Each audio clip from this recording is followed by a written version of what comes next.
White House negotiators and Democratic congressional leaders met 11 times to discuss a coronavirus relief package before President Trump took his executive action yesterday. Joining us now from the White House, Treasury Secretary Stephen Mnuchin. Mr. Secretary, welcome back to Fox News Sunday.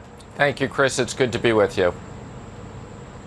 You just heard Speaker Pelosi's reaction to the steps that President Trump took yesterday. Your response? Well, first of all, let me just say it was the president's first choice for us to go up and negotiate a fair deal. So Mark Meadows and I negotiated nonstop. We went through every single line item with them for 2 weeks. Let me just give you a sense of this. On education, they wanted $100 billion. We agreed to $105 billion. They then raised their number to $400 billion. As the speaker just said, they wanted money for food. We compromised on food. We actually reached an agreement on that. We had the Postmaster General up. We compromised. Wait. Let me ask you about, Mr. Secretary, let me just ask you about that, because she kept referring to $250,000 for food relief. Is that true? No, we came up to a very fair compromise. We actually reached an agreement on what they wanted without long-term changes on policy, and we knocked that off the list. But let me just tell you what they've refused to negotiate on. We said, tell us where you are in a compromise for state and local. They said, we're at $1 trillion. We said, tell us where you are in enhanced unemployment. We told the American people we'll keep it at 600 while we negotiate. For a week or two, they refused to do that. Those two issues, they've refused any compromise. On mostly every single other issue, we've reached an agreement. And what happened on Friday was they said, well, call us back. We said to the president, look, now you got to move forward with an executive action so that you can help American workers and American people. But, Mr. Secretary, let's talk about what the president's actions that he took yesterday. We've talked about what they did. Let's talk about what they don't do. They don't provide another $1,200 direct payment to people. They don't restore the payroll protection program, which helps small businesses. That ran out yesterday. Here's what Democrats said during the negotiations. There are real needs. America knows they have real needs. The public is on our side, but they would seem not to be willing to go in a direction that would meet those needs. It's hard when your values are so different in terms of bubble up from the working class families instead of trickle down from above. Mr. Secretary, you heard Speaker Pelosi say she would like to resume talks. Are you ready to do so? And frankly, given these differences in what you heard from her today, why should we think that negotiations this week would go any better than the failed negotiations of the last 2 weeks?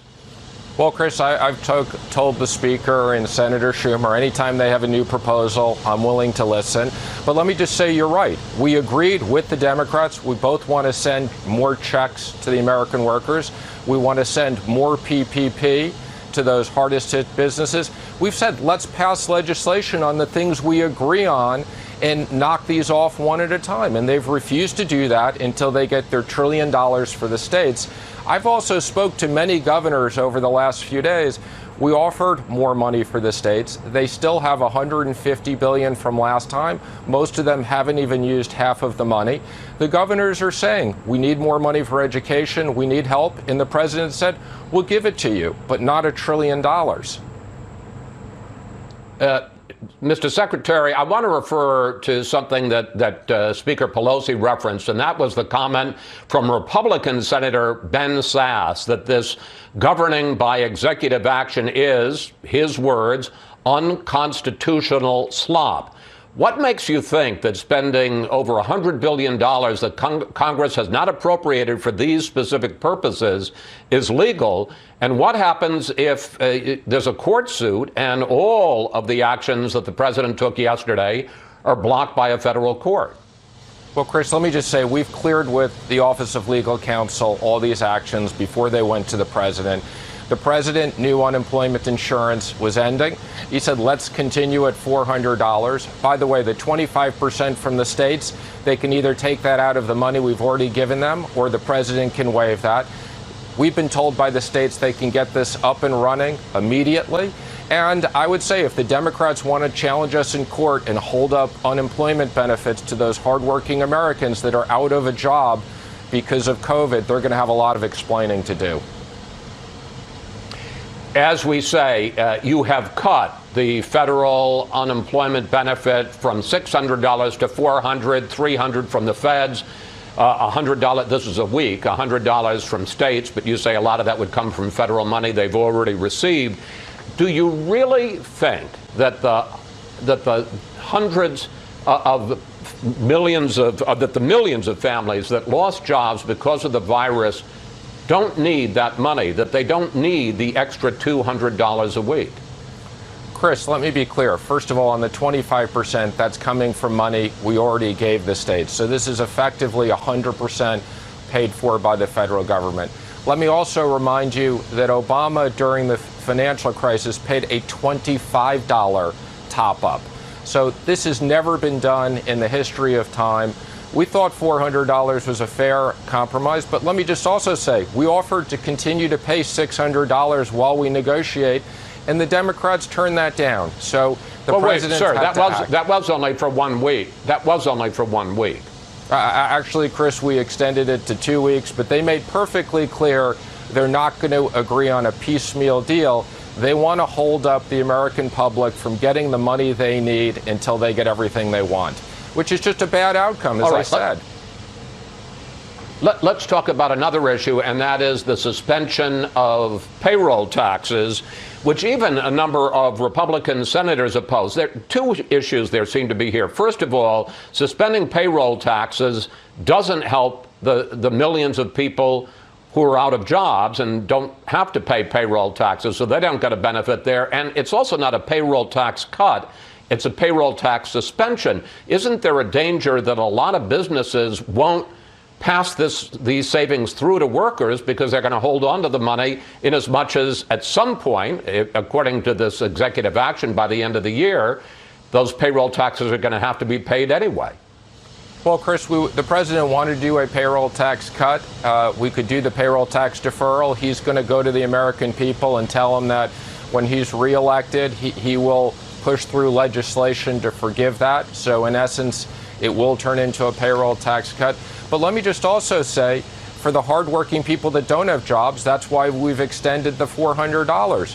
What we should be doing is let's pass legislation on 70 or 80% of the things that we agree on, so we can get money immediately to the American public. Schools need to reopen safely. I've spoken to many of the governors, both Democrats and Republicans. They need this money. We have more than enough money to give it to them. And the speaker is holding that up. I want to pick up on what you just said, that if the president's reelected, he would like to cut the payroll tax. The payroll tax is what finances Social Security. The payroll tax is what finances Medicare. Democrats are now saying if President Trump is reelected, he's going to gut those programs because he's going to gut the tax that pays for them. Chris, that's not the case. There would be an automatic contribution from the general fund to those trust funds. The president in no way wants to harm those trust funds, so they'd be reimbursed just as they've always been in the past when we've done these types of things. So you're saying that there'd be no payroll tax cut, there'd be an income tax increase? Because we're already running huge deficits. So how are you going to pay for it from the general fund? Chris, there's a payroll tax cut, which is like any other tax cut to hardworking Americans, and you just have a transfer from the general fund. So during fiscal times, we're focused on tax cuts, regulatory relief, direct payments to Americans. We'll deal with the budget deficit when we get the economy back to where it was before. Right now, we're focused on delivering very needed relief to American families that have been impacted by this terrible COVID economic issue. Just to be clear here, though, the Democrats are saying the result of a payroll tax cut is it would mean a cut in benefits for Social Security and Medicare, to which you say, that's just factually inaccurate. There'd be no reduction to those benefits, and the president's made that very clear. But the issue here is, let's pass legislation on things that we agree on. Let's not hold up money to education for kids getting back to school safely. Let's not hold up money to state and local governments where they need it. The Democrats have to come off of a ridiculous $1 trillion number to state and local governments to bail out some of the states that were poorly managed. Well, let me just ask briefly on that. They're talking $900 billion, not quite $1 trillion, but $900 billion. You're talking $150 billion. Is there a place in between there for aid to states and cities? Chris, they're actually asking for 915 plus the reversal of SALT, which gets you over to $1 trillion. But on us, we gave 150 in the last bill. We'll give another 150 billion more. We can deal with in January if there's ongoing issues. We can pass more legislation. This will be the 5th bill. We don't have to get everything done at once. What we should do is get things done for the American public now. Come back for another bill afterwards. All right, I got about a minute left, and I got a big question, and I'm going to count on you to give me a quick answer. Let's turn to the economy and the latest jobs numbers. Let's put them up on the screen. In May, we added 2.8 million jobs. We added 4.8 million in June, but in July, only 1.8 million. That's still, so clearly the job creation is slowing down, and that's still less than half of the jobs that were lost in March and April. Now we see a resurgence of the virus, a spike in the virus in parts of the country. Reopenings are slowing down or even stopping. Isn't the vitality of this recovery being threatened? Isn't the V shape turning into some other letter of the alphabet? Chris, as you know, we literally shut down the U.S. economy. We're bringing back jobs. We brought back a lot.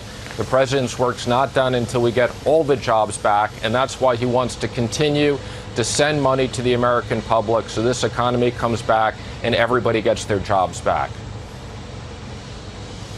Mr. Secretary, thank you. Thanks for joining us. You're always welcome here, sir. Thank you, Chris.